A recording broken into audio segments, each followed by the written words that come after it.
ജയിലിലെ തൻ്റെ സഹതടവുകാരൊക്കെ ജയിൽ വിട്ടുപോയപ്പോഴുള്ള ഏകാന്തതയിൽ നിന്ന് ജയിലിൻ്റെ മതിലിനപ്പുറമുള്ള സ്ത്രീ തടവുകാരിയുമായുള്ള സംഭാഷണം ബഷീറിനെ സന്തോഷിപ്പിക്കുന്നു.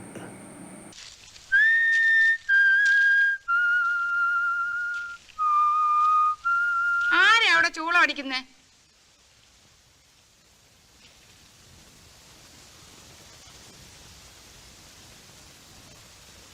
ഞാനാ. പേരെന്താ? ബഷീർ. എളിയ തോതിൽ ഒരു എഴുത്തുകാരനാണ്. 2.5 കൊല്ലത്തെ തടവ്. ഇപ്പൊ ഞാനിവിടെ തനിച്ചാ. കൂട്ടുകാരെല്ലാം പോയി. പേര് പറഞ്ഞില്ലല്ലോ. നാരായണി. എപ്പോഴും മതിലിന്റെ മുകളിൽ നോക്കണം. ഞാൻ വരുമ്പോ ഒരു ഉണങ്ങിയ കമ്പ് മതിലിന്റെ മുകളിലേക്ക് ഇടും. വരുവോ? വരും.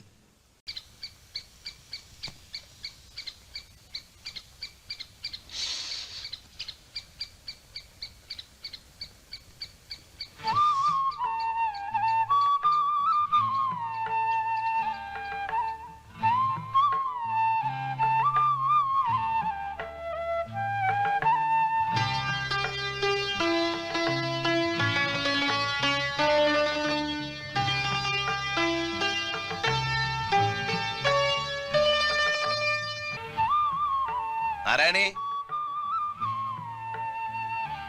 നാരായണി, നാരായണി. എന്താ വേണ്ടത്? പിന്നല്ലാതെ കമ്പെറിഞ്ഞ് കൈയുടെ കുഴ പറഞ്ഞു. ഞാൻ തടവി ശരിപ്പെടുത്താം. എന്നാ കൈ തടവി ശരിപ്പെടുത്ത്. ഞാൻ മതിലിൽ കൊള്ളിച്ചു വെച്ചിരിക്കുക. ഞാൻ ഈ മതിലിൽ തടവുന്നുണ്ട്, ചുംബിക്കുന്നുണ്ട്. ഞാൻ മതിലിൽ നെഞ്ച് അമർത്തി അമർത്തി ചുംബിക്കുന്നുണ്ട്.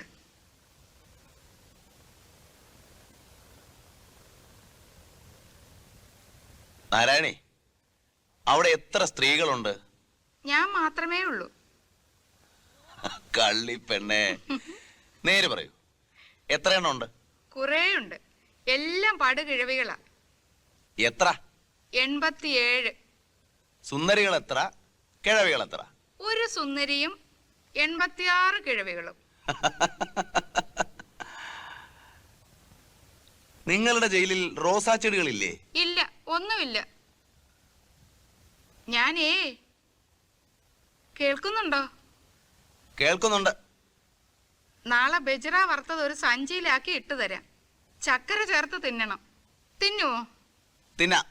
ഇല്ല, വലിച്ചെറിഞ്ഞു കളയും. ഞാനോ? ഒരു തരി പോലും കളയല. മുഖം അങ്ങനെ?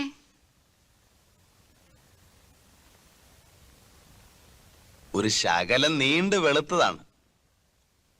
മുടി ക്രോപ്പ് ചെയ്തിരിക്കുന്നു. കഷണ്ടി വന്നേക്കുവോന്ന് ഭയമുണ്ട്. കണ്ണുകൾ? ഒരുമാതിരി ചെറിയ ആനക്കണ്ണ്. എന്റേത് വലിയ ആനക്കണ്ണുകളാ. നെഞ്ചോ? കുറച്ച് വിരിഞ്ഞതാണ്. എന്റെ നെഞ്ചും വിരിഞ്ഞതാ.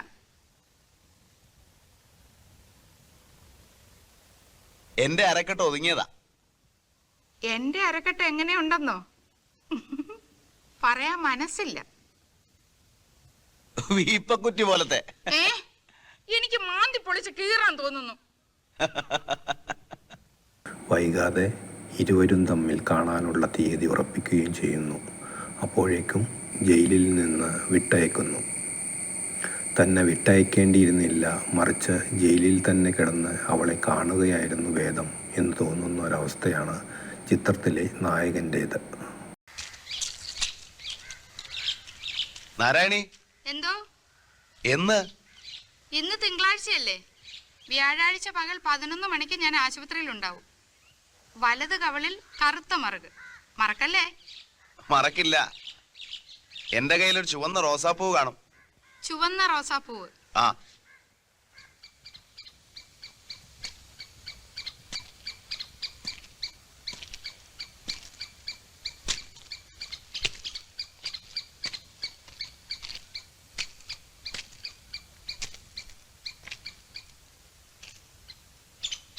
പൂവുകൾ വേണോ? ഞാൻ പൂങ്കാവനമാകുന്നു. പൂവും. കായല്ലേ? കായും.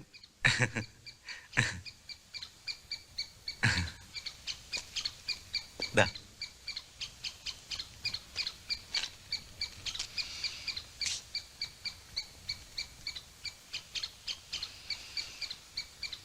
നിങ്ങളെ സാധാരണ ഡ്രസ്സിൽ ഒരിക്കലേ കണ്ടിട്ടുള്ളൂ. വേഷം ഞാൻ മറന്നു പോയിരിക്കുന്നു. ചുബയും മുണ്ടും.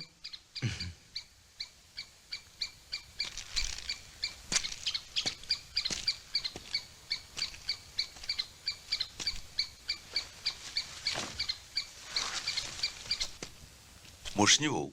ഇതൊന്ന് ധരിക്കൂ, കാണാനാണ്. മുഷിഞ്ഞു പോവും. അതിനെന്ത്, അലക്കിക്കാൻ വയ്യേ? ശരി.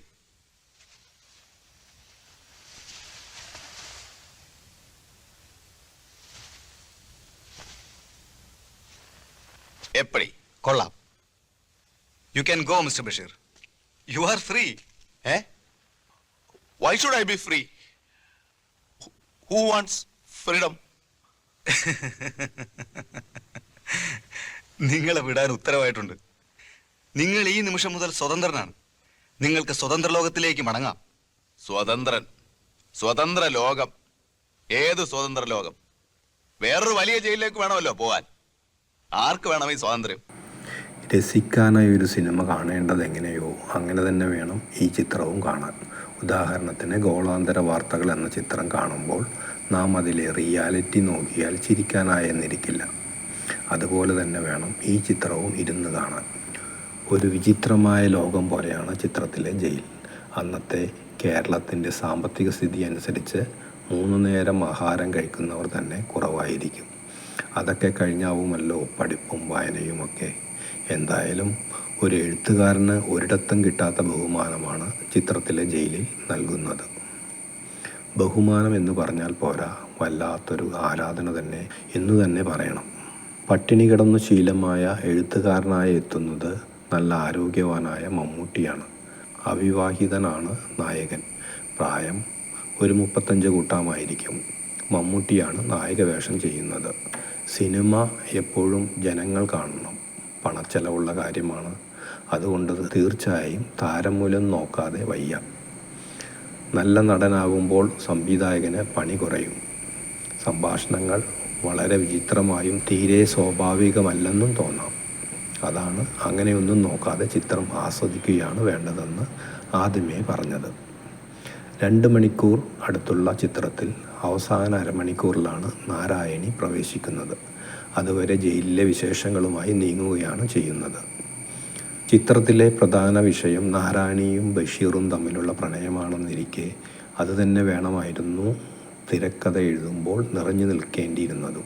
എന്നാൽ അത് വെറും 5, 6, 2 അര മിനിറ്റുകൾ മാത്രം ദൈർഘ്യമുള്ള 4 തവണയായുള്ള സംഭാഷണത്തിൽ ചുരുങ്ങുകയായിരുന്നു. ഇരുവരും തമ്മിലുള്ള സംഭാഷണം കൂട്ടേണ്ടതായിരുന്നു. ജയിലിൽ സഹതടവുകാർ പോയപ്പോൾ ബഷീറിന് ഏകാന്തത അനുഭവപ്പെടുന്നതായി കണ്ടില്ല. ഒരു സുഖവാസത്തിനെത്തിയ പോലെയായിരുന്നു ചിത്രത്തിൻ്റെ ആദ്യ ഭാഗം മുതൽ കാണിച്ചത്. ഒരു സാധാരണ ചിത്രം എന്ന നിലയിലല്ല ഇങ്ങനെ പറയുന്നത്, മറിച്ച് വളരെ നല്ല ഒരു ചിത്രം എന്ന നിലക്ക് മാത്രമാണ് ഇവ ചൂണ്ടിക്കാണിച്ചത്. അതുപോലെ തന്നെ ജയിലിൽ നിങ്ങൾ സ്വതന്ത്രനായിരിക്കുന്നു എന്ന് പറയുമ്പോഴുള്ള മറുപടി വളരെ വേഗത്തിലായിപ്പോയതായും കുറെ കൂടി നന്നായി സമയമെടുത്ത് ആവേണ്ടിയിരുന്നതായും തോന്നി. ചിത്രത്തിലെ സംഗീത സംവിധാനം ഹൃദ്യമായിരുന്നു. എന്റെ മോനക്ക് ഉണക്കച്ചെമ്മീൻ കണ്ടൂടാ.